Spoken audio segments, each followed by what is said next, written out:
ಮಲೆನಾಡು ಚಿಕ್ಕಮಗಳೂರಿನಲ್ಲಿ ಕಳೆದ ವರ್ಷದಂತೆ ಈ ವರ್ಷವೂ ಮಲೆನಾಡಿಗರಲ್ಲಿ ಆತಂಕದ ವಾತಾವರಣ ನಿರ್ಮಾಣವಾಗಿದೆ.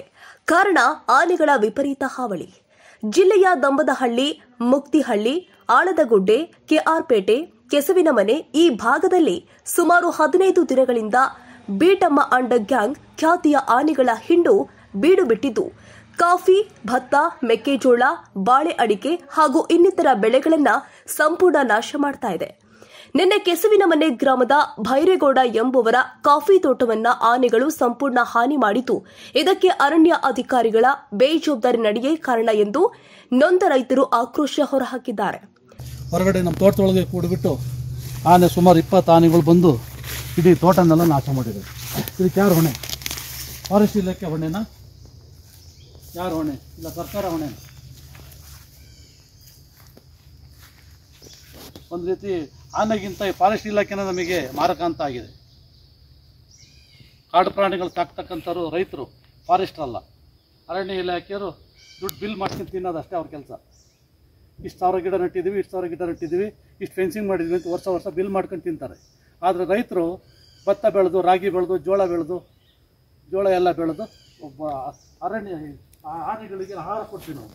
ಅವ್ರೇನು ಕೊಡ್ತಾರೆ? ಅವ್ರು ಈ ಥರ ಎಲ್ಲ ಬೆಳೆದಂಥ ಸುಮಾರು 30 ವರ್ಷದ ಗಿಡಗಳಿವೆ. ಆದಷ್ಟು ಸರ್ಕಾರ ಗಮನ ಹರಿಸಬೇಕು.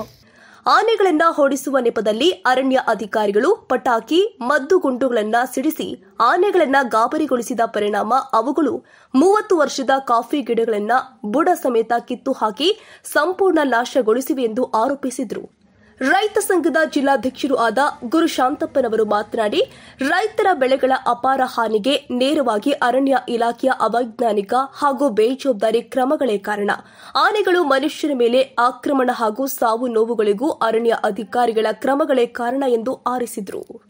ಕೆಸವಿನಮನೆ ಭೈರೇಗೌಡರ ತೋಟಕ್ಕೆ ಕಾಡಾನೆಗಳು ಹೋಗಿದ್ದಾವೆ. ರಾತ್ರಿ ಕಾಡಾನೆಗಳು ಅಲ್ಲಿ ಹೋದ್ರೆ ಅಲ್ಲಿಂದ ಮುಂದಕ್ಕೆ ಅವು ಹೋಗವು. ಆದ್ರೆ ಇವರೇನ್ ಮಾಡಿದ್ದಾರೆ, ಇಡೀ ಭೈರೇಗೌಡರ ತೋಟಕ್ಕೆ ದಿಗ್ಬಂಧನ ಹಾಕಿದ್ದಾರೆ. ಸುತ್ತ ಸೈರನ್ಗಳಿರೋಂಥ ವೆಹಿಕಲ್ಗಳನ್ನ ನಿಲ್ಲಿಸ್ಕೊಂಡು ಸೈರನ್ ಮಾಡಿದ್ದಾರೆ. ಮತ್ತೆ ಪಟಾಕಿ ಸಿಕ್ಕಿಸಿದ್ದಾರೆ. ಆಮೇಲೆ ಇವು ಸುರ್ಸುರ್ ಬತ್ತಿ ಇವು ಮೇಲೆ ಹಾರ ಅಂತ ಇವನ್ನೆಲ್ಲ ಹೊಡೆದ್ದಾರೆ. ಅದೇನಾಗಿದೆ, ಆನೆಗಳು ಆ ಕಾಫಿ ತೋಟದಲ್ಲಿ ಸುಮಾರು 1000 ಗಿಡಗಳನ್ನ ಕಿತ್ತು ಬೇರ್ ಸಹಿತ ಕಿತ್ತು ಬಿಸಾಕಿದ್ದಾರೆ. ಮತ್ತೆ ತುಳಿದು ಹಾನಿ ಮಾಡಿದ್ದಾರೆ.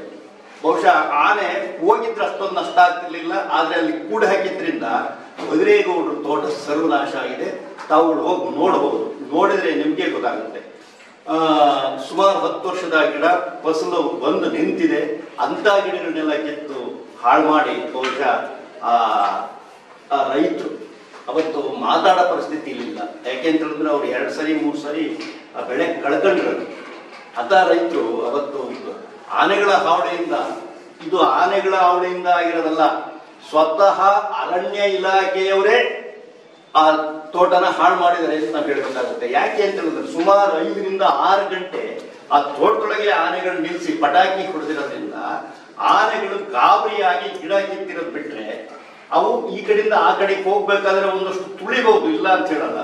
ಆದ್ರೆ ಇಷ್ಟೊಂದು ಹಾನಿ ಆಗ್ತಿರ್ಲಿಲ್ಲ. ಇದು ಅರಣ್ಯ ಇಲಾಖೆಯ ಬೇಜವಾಬ್ದಾರಿತನ ಮತ್ತು ವೈಫಲ್ಯ ಅಂತ ಹೇಳಬೇಕು.